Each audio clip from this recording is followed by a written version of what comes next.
absolutely. When you talk about some of the best receiver rooms in the league, to be a part of two of them now is a real blessing. Just talk about pros too. You talk about the people. So talking to Mike on the phone and getting him in this building, getting him part of this group. Everything you hear about him and his approach has been phenomenal. You talk about Chris and working with him and watching him be an extension of me on the field as a coach. That helps. That really helps.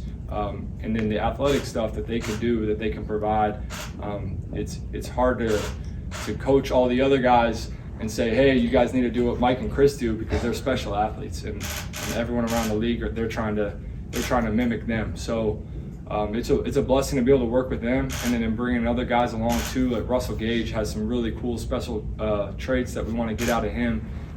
He showed it last year, and then we're going to continue to progress him and the two young guys that we're working with.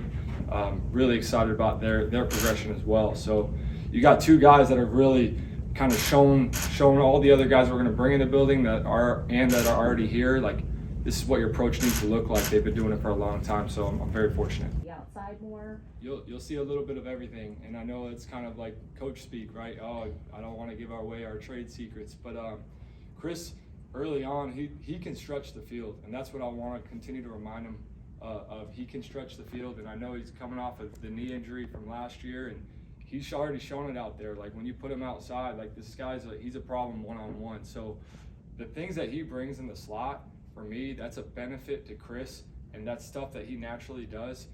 That just opens his window up. You talk about coming from a room in Seattle where DK, we continue to develop his slot work from being an outside receiver. Chris has already shown that, and he already has experience with that. So we can use him in a lot of different ways right off the bat. But yeah, I don't think we're going to lose some of that outside stuff too. When you just say, hey, Chris, go win one-on-one. Hey, Mike, go win one-on-one outside. Absolutely. And that's really the first call I have with him is, we want to keep you on the field the best we can. I know you're ready to run through a brick wall for your brothers, but we're not going to ask you to do that every play. You look at a progression of, I gave him the example of Larry Fitzgerald, right, towards the end of his career. When he started to lose some of his explosion and his downfield ability, then he was limited to the slot. Chris is not there yet.